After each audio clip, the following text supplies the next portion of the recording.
86।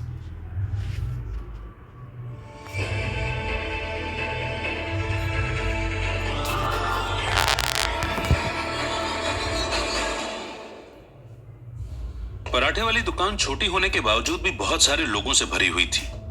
दुकान में बहुत शोर था जहां पर कस्टमर आ जा रहे थे और दुकान वाले लोग भी बहुत चिल्ला चिल्ला कर बात कर रहे थे। लेकिन उसी बीच में आदित्य बैठा बस ये सोच रहा था कि वो कहां से अपनी शुरुआत करे। आदित्य को सोच में देखकर अमित को लगा कि जैसे वो कुछ ऑर्डर करना चाहता था, इसलिए उसने उससे कहा, भाई अगर तुझे कुछ और चाहिए हो तो मुझे बता दे, तो मैं पराठे कैंसिल कर दूंगा। अमित की बात सुनकर आदित्य का ध्यान टूटा और उसने उसकी तरफ देखकर कहा, अरे नहीं भाई, कोई इशू नहीं है। तो फिर तू क्या सोच रहा है, कोई वर्कलोड है क्या? अमित ने पूछा। आदित्य को फिर भी समझ नहीं आ रहा था कि वो अपनी बात कहां से स्टार्ट करे। वो अपने आप को कोसने लगा कि जब वो ऑफिस में जल्दी आकर अकेला बैठा था तो उसे यही डिसाइड कर लेना चाहिए था कि वो अमित को आखिर बोलेगा क्या। अगर वो उसे अपने 10,000 साल के सफर की कोई भी बात बताएगा तो अमित उस पर जरूर डाउट करेगा कि कहीं आदित्य झूठ तो नहीं बोल रहा। उसे ये बात भी पता थी कि वो कुछ ऐसे सवाल भी पूछेगा जिसके बारे में शायद आदित्य उसे कभी बताना ही नहीं चाहता हो, जैसे कि उसकी और मनाली की शादी के बारे में, जिसके हनीमून की वजह से ही वो मनाली गए थे। आदित्य को ऐसे चुप और कुछ सोचता हुआ देखकर अमित ने कहा, मैं समझ गया, तू क्यों चिंता में है। आदित्य ने एकदम से अमित की तरफ देखा और तब अमित ने स्माइल करते हुए आगे कहा, देख भाई, मैं समझता हूं, ऐसा कभी कभी हो जाता है। कभी कभी कोई क्लाइंट नहीं मानता कि वो आपसे बात करके बताए कि वो क्या चाहता है, और इसलिए शायद वो गाली भी दे दे और आपको धमकी भी दे दे कि वो आपको आपकी जॉब से निकलवा देगा। लेकिन बिलीव मी, मेरा 1 साल का एक्सपीरियंस है कि कोई भी क्लाइंट आज तक यहाँ पर नहीं आया। नहीं तो तुझे क्या लगता है वो देविका मुझे छोड़ देती? उसकी आंखें देखी हैं कभी? कभी कभी ऐसा लगता है वो काट कर ही खा जाएगी। वो तो अच्छा है कि जब से उसे ये भनक लगी है कि मैं तेरा दोस्त हूं, तब से वो शांति की गोली लेकर बैठी हुई है। वरना तो पहले मुझे नहीं लगा था कि मैं ज्यादा दिन तक यहाँ पर सरवाइव भी कर पाऊंगा। तेरी वजह से मेरी भी जॉब बच गई यार, थैंक यू। अमित की बात सुनकर भी आदित्य पर कोई असर नहीं पड़ा था और वो अभी भी सोच ही रहा था। आदित्य को ऐसा देखकर अमित को लगा कि उसे अचानक से क्या हो गया है, और उसने कहा, बस यार, अब तो मैंने तेरी तारीफ भी कर दी, अब तो खुश हो जा। क्या हो गया तुझे? मुझे बता दे, अगर मैं कुछ भी मदद कर पाया तो बिल्कुल करूंगा यार। एक बार कोशिश तो कर बताने की कि तेरे मन में चल क्या रहा है। अमित की बात सुनकर आदित्य ने फैसला किया कि अब उसे अमित को बताना ही होगा, वरना बहुत देर हो जाएगी। अगर लंच खत्म हो गया तो शायद फिर आदित्य को छुट्टी से पहले अपना चांस न मिले, और तब तक तो वो इंतजार बिल्कुल भी नहीं कर सकता। उसने अमित की तरफ देखा और फिर कहा, अमित, तुझे एक बात बतानी है यार। हाँ भाई, बताना, मैं इसी चीज का तो इंतजार कर रहा हूं कि तू कब बोलेगा। तेरे अंदर जो भी पड़ा है उसको बाहर निकाल ले। मुझे पता है कि ऑफिस के काम में बहुत लोड आता है और उसी की वजह से तू परेशान है, लेकिन तू चिंता मत कर, मैं हूं ना तेरे साथ। तुझे कुछ भी कहना हो तो बोल, अपन दोनों साथ में बैठकर डिस्कस करते हैं। अमित ने कहा और वो आदित्य की तरफ उम्मीद से देखने लगा कि आदित्य अगले ही पल कुछ कहेगा। वहीं आदित्य ने एक बार फिर अमित की आंखों में देखा और फिर उससे सीरियस टोन में कहा, अमित, जो बात मैं तुझे बताने वाला हूं, प्लीज उसे अपने बीच में ही रखना। आदित्य की इतनी सीरियस टोन सुनकर अमित को लगा जैसे कि कुछ गड़बड़ है, और वो थोड़ा सा आगे खिसक कर उसके और पास आ गया। तब आदित्य ने आगे कहा, मैं वो आदित्य नहीं हूं जिसको तू जानता था। मतलब? मैं तुझे कैसे एक्सप्लेन करूं, लेकिन मेरी बात सुन। बात दरअसल यह है कि आज से 2 साल बाद मेरे ऊपर एक हमला होने वाला है। तू इसको टाइम ट्रेवल जैसा समझ।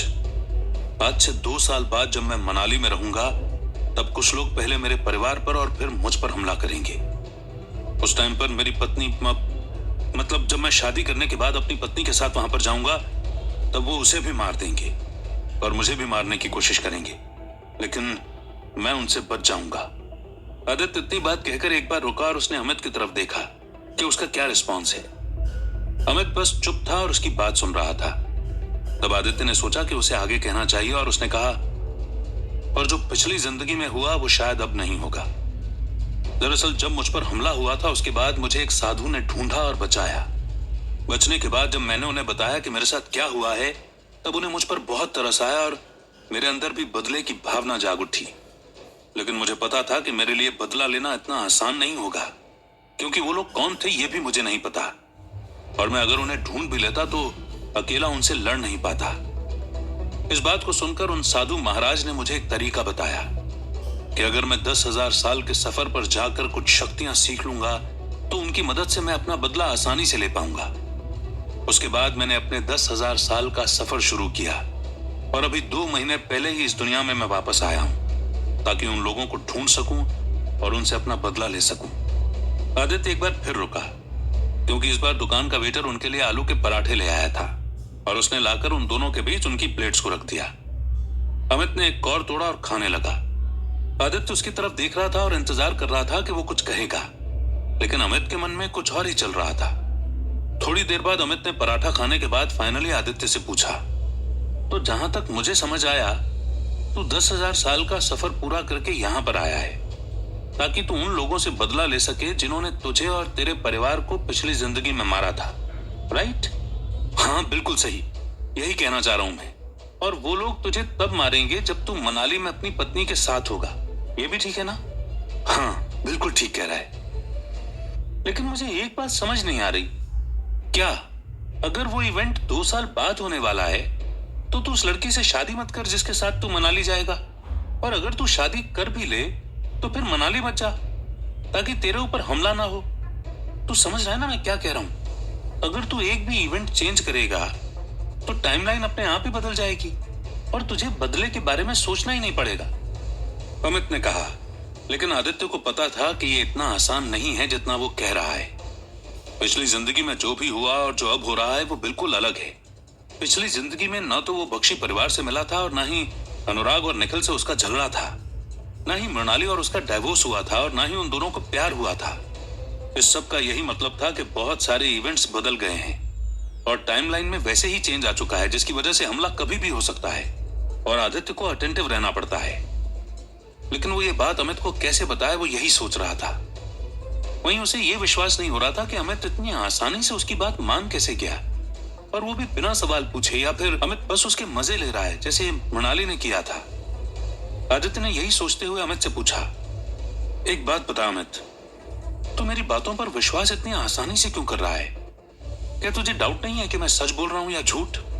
अबे आदित्य, मुझे बचपन से ही ऐसी चीजों का शौक था जिसमें टाइम ट्रेवल और ये इन्वॉल्व रहता है।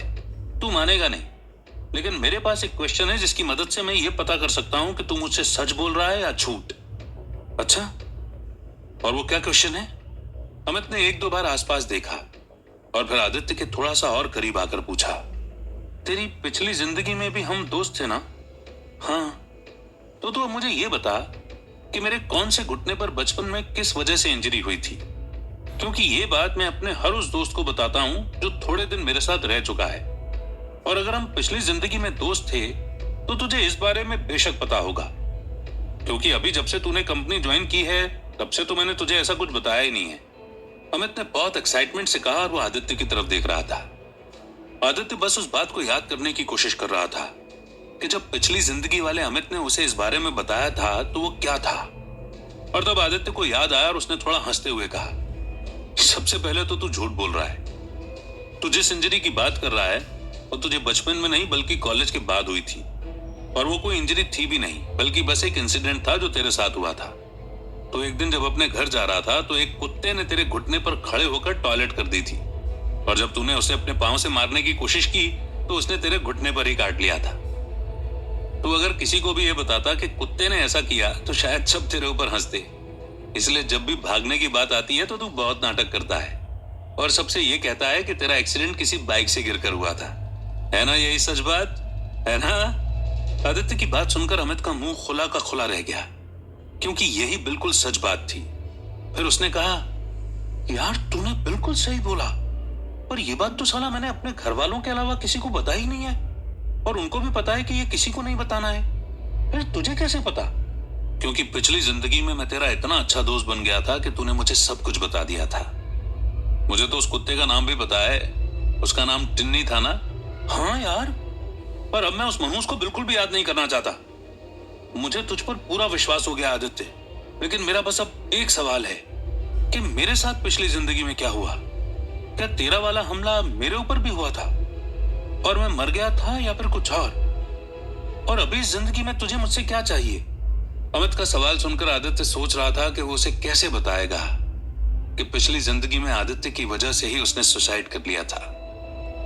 आदित्य को यह सोचकर बहुत बुरा लगा, लेकिन उसे पता था कि अगर उसे अपनी इस जिंदगी में अमित की मदद चाहिए तो उसे पूरा भरोसा करके सब कुछ बताना होगा, और यह भी बताना होगा कि वो आगे क्या प्लान कर रहा है, ताकि वो पूरी तरह से उसकी मदद कर सके और आदित्य फिर अपना सुशील वाला डाउट क्लियर करके आगे के बारे में सोच सके।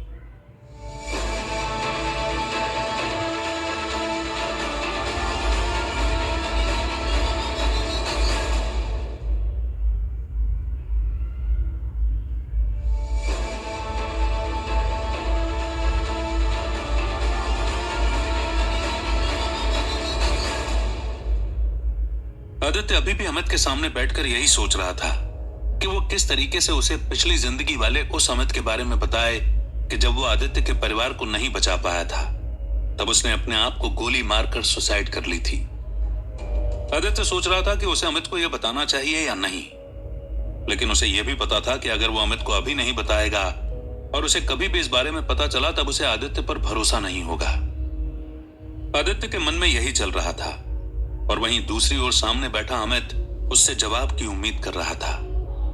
कहीं ना कहीं उसे भी लग रहा था कि आदित्य चुप है, इसका मतलब शायद वो बात कुछ सीरियस है, और वो कुछ कहता इससे पहले ही आदित्य ने उसकी तरफ देखा और कहा, अमित, अगर तू मेरी इस बात को मानता है कि मैं 10,000 साल का सफर पूरा करके यहां तक आया हूं, तो तुझे मेरी इस बात को भी मानना पड़ेगा जो मैं अब कहने वाला हूं। पिछली जिंदगी में जब हम लाइफ फार्मास्यूटिकल्स में एक बार फिर से मिले थे तो हमारी दोस्ती बहुत अच्छी हो गई थी।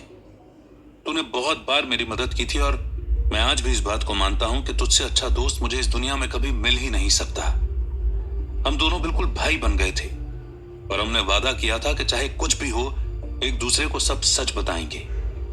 इसलिए अब जो मैं कहने जा रहा हूं वो बिल्कुल सच है। आदित्य एक बार रुका और उसने अमित की आंखों में देखा, जहां उसे क्यूरियोसिटी दिखाई दी, और उसे समझ में आ गया कि अमित अभी भी यह जानना चाहता है कि पिछली जिंदगी में उसके साथ क्या हुआ था। आदित्य ने फिर एक गहरी सांस ली और कहा, दरअसल पिछली जिंदगी में जब मेरे परिवार के ऊपर हमला हुआ था तो इस बात को कंफर्म करने के लिए मैंने तुझे फोन लगाया था। तूने मेरा फोन उठाया था और घर जाकर चेक किया था कि मेरे माँ बाप और दादा सब मर चुके हैं। मैं इस बात से बिल्कुल टूट सा गया था, और जब मैं अपनी पत्नी को बचाने जा रहा था तब मेरे पास तेरा फोन आया कि तुझे इस बात का बहुत बुरा लगा कि तू मेरे परिवार को बचा नहीं पाया, और इस episode number 87 is also ongoing. इस वजह से ही तूने मुझसे कहा था कि तू सुसाइड करने जा रहा है। मैंने तुझे बहुत बार बोला कि जब तक मैं नहीं आऊं तब तक तू कुछ नहीं करना, पर तूने मेरी बात नहीं मानी और अगले ही पल फोन काट दिया। बाद में मुझे पता चला कि तूने अपने आप को गोली मारकर सुसाइड कर ली है। आदित्य अमित की आंखों में देख नहीं पा रहा था, और इसलिए उसने नीचे जमीन पर देखकर आगे कहा, देख, मैं तुझे पहले ही बता दूं कि इस सब में मेरी गलती है, और इस जिंदगी में मैं बस तेरी मदद चाहता हूं, और अगर तुझे लगता है कि तू मेरी मदद नहीं कर सकता तो तू मना भी कर दे। मेरे पास ऐसी कई शक्तियां हैं जिनका इस्तेमाल करके मैं अपनी लड़ाई तो लड़ लूंगा, लेकिन बस मुझे किसी के साथ की जरूरत है, और इसलिए मैं तेरे पास आया हूं। अगर तुझे सही लगे तो ही मेरी मदद करना, वरना तू मना भी कर सकता है। बस ये बात अपन दोनों के बीच में रखना और किसी को भी मत बताना। आदित्य अब नीचे देखकर अमित के जूतों पर फोकस कर रहा था कि अगर वो यहां से उठकर जाएगा तो आदित्य को समझ में आ जाएगा और वो थोड़ा रिलैक्स फील करेगा। वो अंदर से तो नहीं चाहता था कि इस जिंदगी वाले अमित को भी खतरे में डाले, लेकिन उसके पास और कोई चारा भी नहीं था, इसलिए उसे अमित को सब कुछ सच बताना पड़ा। आदित्य अभी भी उसके जूतों की तरफ देखकर इंतजार कर रहा था, लेकिन जब अमित 2 सेकंड बाद भी नहीं उठा तब आदित्य ने अपनी गर्दन उठाई और उसकी तरफ देखा। अमित बहुत ही सिंपल तरीके से बैठा हुआ था, जैसे उसे किसी बात का फर्क नहीं पड़ रहा था, और वो पराठा खा रहा था। आदित्य अमित को ऐसा बैठा हुआ देखकर समझ नहीं पाया कि वो क्या सोच रहा है, और उसने उससे पूछा, क्या हुआ अमित, तू कुछ जवाब नहीं देगा क्या? तू मेरी बात पर विश्वास तो कर रहा है ना? तुझे ये तो नहीं लग रहा कि मैं झूठ बोल रहा हूं? अमित ने मुंह में रखा हुआ पराठा चबाने के बाद आदित्य से कहा, नहीं नहीं आदित्य, मुझे बिल्कुल भरोसा है कि तू सच कह रहा है।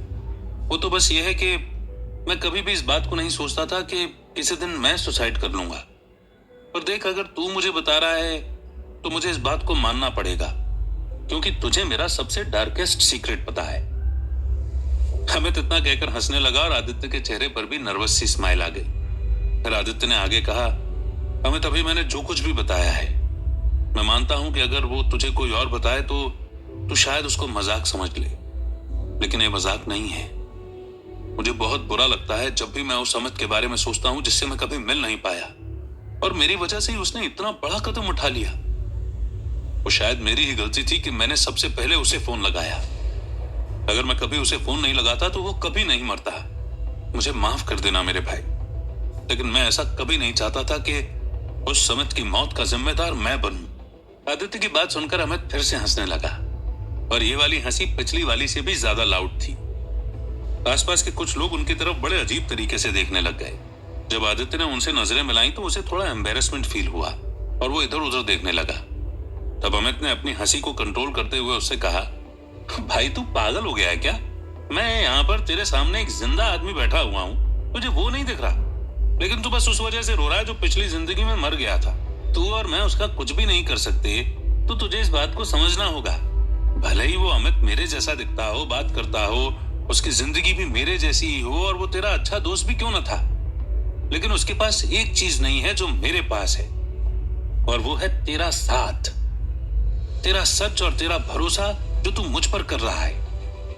ये चीज बताती है कि उस अमित ने तेरे लिए इतना कुछ किया है जो तू आज यहाँ बैठकर मुझे अपने बारे में सब कुछ बता रहा है और मेरी मदद मांग रहा है। It means a lot to me Aditya, और यहाँ बैठकर अपने आप को उस अमित की मौत का जिम्मेदार मानने से कुछ नहीं होगा, बस ये मोमेंट बिगड़ेगा। अगर तू उस वजह से कभी मुझसे मदद मांगेगा ही नहीं तो ये तेरे लिए भी नुकसान होगा और मेरे लिए भी। इसलिए अब ज्यादा टाइम वेस्ट मत कर और मुझे बता कि तुझे कहां और क्या मेरी मदद चाहिए। मैं जो भी कर सकता हूं करूंगा, बस इस बार जान नहीं दूंगा। अमित की बात सुनकर आदित्य को बहुत ज्यादा रिलीफ महसूस हुआ, क्योंकि उसे कभी नहीं लगा था कि अमित उसे इतने पॉजिटिव तरीके से रिप्लाई देगा। पर अमित को देखकर और अपने साइड जानकर आदित्य बहुत खुश था, और उसने बिना टाइम गंवाते हुए अमित को सच सच बताने के बारे में सोचा। उसे पता था कि अगर उसे अमित को सुशील तक लेकर आना है तो उसे बैक स्टोरी भी बतानी पड़ेगी, और हर उस इवेंट के बारे में बताना पड़ेगा जो इतने दिनों में आदित्य के साथ हुआ है। आदित्य ने शुरुआत में अमित को यह बताया कि किस तरह जब वो बेहोश हुआ था तब उसने आखिर में उस आदमी का कटा हुआ अंगूठा देखा था, जो उसके प्राइम सस्पेक्ट की तलाश में एक मेजर क्लू है। फिर आदित्य बात आगे बढ़ाते हुए इस जिंदगी में आया, और उसने अमित को सबसे पहले बख्शी परिवार से मिलने की बात बताई कि किस तरह वो उन्हें हॉस्पिटल में मिला था और उसने बख्शी सर को ठीक किया था। जब अमित ने यह बात सुनी थी तो उसने आदित्य को बताया कि उसने इस बात को टीवी और रेडियो पर सुना था, पर उसे नहीं पता था कि आदित्य ही वो इंसान है। तब आदित्य ने अपनी बात कंटिन्यू करते हुए उसे निखिल के बारे में बताया कि किस तरह निखिल ने उस पर हमला करवाया। फिर जब आदित्य अनुराग से मिला तो अनुराग ने बताया कि निखिल और अनुराग मिले हुए हैं, पर वो दोनों उसके हाथ से निकल गए थे, और जब वो वापस आए तो आदित्य ने देखा कि निखिल का अंगूठा कटा हुआ था, जिसकी वजह से वो पहला सस्पेक्ट बना। फिर अनुराग और निखिल ने आदित्य पर होटल में हमला करने की कोशिश की, लेकिन आदित्य उस हमले से भी बच गया, और फिर आदित्य डायरेक्ट जंप करते हुए शेल वाली फाइट पर आ गया, और उसने बताया कि वो फाइट तो जीत गया, लेकिन उसके बाद से ही अनुराग और निखिल फरार हैं। कुछ दिन पहले जब वो बख्शी विला गया था तो वहां सुशील का कटा हुआ अंगूठा देखा, लेकिन उसने कहीं भी बुरे साए वाली उस लड़की की बात नहीं कही। फिर उसने अमित को बताया कि उसका प्लान ये है कि सुशील से बस ये पता करना है कि कहीं वो किसी भी चीज में इन्वॉल्व तो नहीं है। आदित्य ने जब अपनी बात खत्म की तब उसने बहुत ध्यान दिया कि कहीं वो कोई भी ऐसा शब्द या बात न कहे जिसमें मृणाली का कहीं भी मेंशन आया हो। आदित्य अमित को देख रहा था और इंतजार कर रहा था कि वो कुछ रिस्पॉन्स देगा, लेकिन अमित का तो बस मुंह खुला हुआ था और वो आदित्य को ही घूरे जा रहा था। फिर अमित ने थोड़े सेकंड का पॉज लेकर कहा, तो मतलब तू सुशील बख्शी से सच निकलवाने की कोशिश कर रहा है ना? हाँ, ऐसा ही सोच रहा हूं। और तू ये करेगा कैसे? अगर तू मेरी मदद करेगा तो मैंने सोच रखा है कि मैं उसे किडनैप कर लूंगा, और उसका प्लान भी है मेरे पास। भाई तूने सब एडवांस में सोच रखा है क्या? तू एक सेकंड के लिए सोच पा रहा है जो मैं तुझसे कह रहा हूं? तू सुशील बख्शी को किडनैप करने की बात कर रहा है। अगर आसपास बैठे किसी ने भी सुन लिया ना और वहां जाकर ये बक दिया तो पिछली जिंदगी जैसे ही मौत तो हमारी आएगी, पर उससे भी ज्यादा खतरनाक होगी। इस बार ना तो तेरे को कोई साधु मिलेगा और ना ही मेरे पास कोई गन होगी कि मैं सुसाइड कर पाऊं। समझ रहा है ना तू कि मैं क्या कह रहा हूं? वो बख्शी परिवार वाले ऐसे लोग हैं जो मारते पहले और पूछते बाद में हैं कि तुम कौन हो और क्या कर रहे थे। मैं बस उनसे एक बार अपनी जिंदगी में मिला हूं और इतने में ही मेरी उनको देखकर हालत खराब हो गई थी। अगर एक भी चीज गलत हुई ना तो वो हमें मार डालेंगे। तूने किडनैप का प्लान सोच रखा है तो ये भी बता दे कि तेरा एस्केप प्लान क्या है। अमित ने पूछा। तब आदित्य एक गहरी सोच में चला गया था, क्योंकि ये बात बिल्कुल सही थी कि अगर एक भी स्टेप उन दोनों का गलत जाता है तो रिस्क बहुत ज्यादा होगी। और अभी तक आदित्य ने अपने एस्केप प्लान के बारे में नहीं सोचा था। वो तो बस मनाली के आइडिया को बेस बनाकर ही आगे बढ़ना चाहता था, पर उसे अब एस्केप प्लान के बारे में भी कुछ सोचना पड़ेगा। आदित्य को यह पता था कि उसे ये जिंदगी मिली ही रिस्क लेने के लिए है। अगर उसने अब रिस्क नहीं ली तो शायद वो इस अपॉर्चुनिटी को खो देगा, जिससे उसे सच कभी भी पता नहीं चल पाएगा कि आखिर सुशील किसी भी चीज में इन्वॉल्व है या नहीं। Thanks for watching. 86 and 87 both are going to live.